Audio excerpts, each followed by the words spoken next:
మాజీ స్పీకర్ నిజామాబాద్ జిల్లా బాన్స్వాడ ఎమ్మెల్యే పోచారం శ్రీనివాసరెడ్డి ఇటీవల చేసిన వ్యాఖ్యలపై కాంగ్రెస్ పార్టీ శ్రేణులు మండిపడ్డాయి. డబుల్ బెడ్రూమ్ల నిర్మాణంలో పేరుకుపోయిన అవినీతికి పోచారం సమాధానం చెప్పాలని కాంగ్రెస్ పార్టీ డిమాండ్ చేస్తోంది.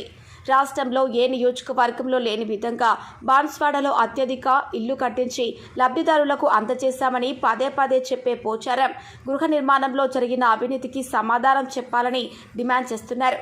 గత 10 సంవత్సరాలుగా నియోజకవర్గంలో నిర్మించిన ఇండ్ల నిర్మాణంలో నేటికి లబ్ధిదారులకు పూర్తి స్థాయిలో బిల్లులు చెల్లింపు జరగకపోవడం, పోచారం వారి కుమారులు సురేందర్ రెడ్డి, భాస్కర్ రెడ్డిలపై అవినీతి ఆరోపణలు వెల్లువెత్తుతున్నాయి. కాంగ్రెస్ నేతలు గ్రామాలలో పర్యటిస్తూ గృహ నిర్మాణ లబ్ధిదారుల సమస్యలు తెలుసుకుంటున్నారు. విస్తుపోయే నిజాలు లబ్ధిదారుల నుంచి వస్తున్నాయి. కాంట్రాక్టర్లు బిల్లులు చెల్లించకుండా స్వాహా చేసిన సంఘటనలు వెలుగులోకి వచ్చాయి.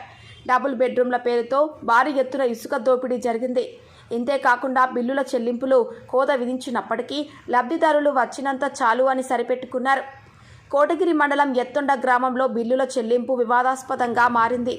పోచారం శ్రీనివాసరెడ్డి తనకు అనుకూలమైన కాంట్రాక్టర్లకే నిర్మాణ పనులు అప్పగించారు. స్పీకర్ ఆశీస్సులు ఉండటంతో బిల్లుల చెల్లింపు ఇష్టారాజ్యంగా జరిపారు. గృహ నిర్మాణాలు చేపట్టిన ప్రతి చోట పూర్తి స్థాయిలో బిల్లులు చెల్లింపు జరగలేదని, ఈ అవినీతిపై ఎమ్మెల్యే మాట్లాడకపోవడం పలు అనుమానాలకు దారితీస్తోందని కాంగ్రెస్ పార్టీ విమర్శలు గుప్పిస్తోంది. మీ కుమారుల ద్వారా మరి దాన్ని నిర్వీర్యం చేసి మరి ఇక్కడ ఉన్నటువంటి ఈ నియోజకవర్గాన్ని ఒక జేబు సంస్థగా మార్చిన మాట వాస్తవం కాదా అని అడుగుతాం.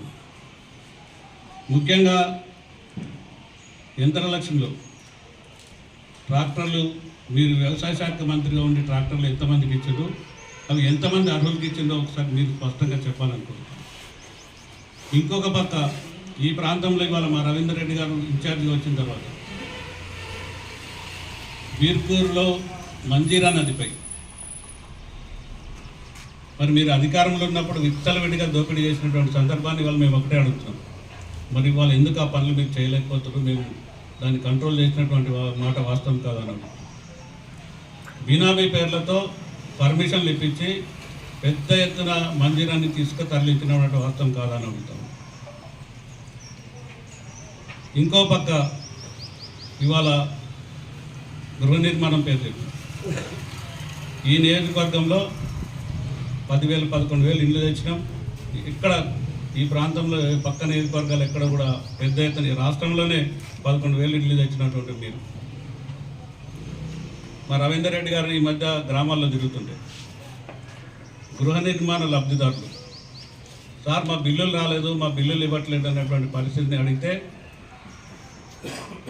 మేము గ్రామాల వారిగా బాధ్యతగా కాంగ్రెస్ పార్టీ అధికారంలో ఉంది, మనం లబ్ధిదారులకు అండగా ఉండాలనేటువంటి ఆలోచనతో కొన్ని గ్రామాలు పర్యటిస్తుంటే ఒక్కొక్క గ్రామంలో 50 ఇండ్లు, 60 ఇండ్లు, 40 ఇండ్లు, 30 ఇండ్లు ఇచ్చినటువంటి పరిస్థితుల్లో సార్ మాకు పూర్తి స్థాయిలో బిల్లులు రాలేదని మేము వాటిని ఎంక్వైరీ చేస్తే గృహ నిర్మాణ అధికారుల దగ్గర కానీ మీ పార్టీ కార్యకర్తల ద్వారా కాంట్రాక్టులు ఇప్పించినటువంటి కాంట్రాక్టర్లో ఉన్నటువంటి వ్యక్తులు కానీ ఎక్కడ కూడా పూర్తి స్థాయిలో బిల్లులు చెల్లించినటువంటి పరిస్థితి వల్ల స్పష్టంగా కనపడుతుందంటే రవీందర్ రెడ్డి గారికి ఈ నియోజకవర్గంలో పనితీరుకు నిదర్శనం అని చెప్తారు. మన ఎత్తొండ గ్రామంలో 60 ఇండ్లు మంజూరు ఉంటే ఒక కాంట్రాక్టర్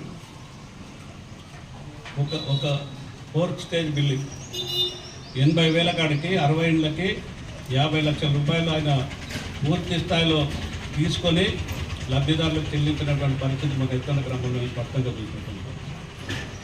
శ్రీనివాసరెడ్డి గారు మన కార్యకర్తలు మీటింగ్ పెట్టి ఈ 2 నెలలు నాకు ఇల్లు వెతుక్కోవడానికి సరిపోయింది హైదరాబాద్లో, ఇప్పుడు నేను పూర్తి స్థాయిలో మీ అందరికీ పనిచేస్తానని చెప్పి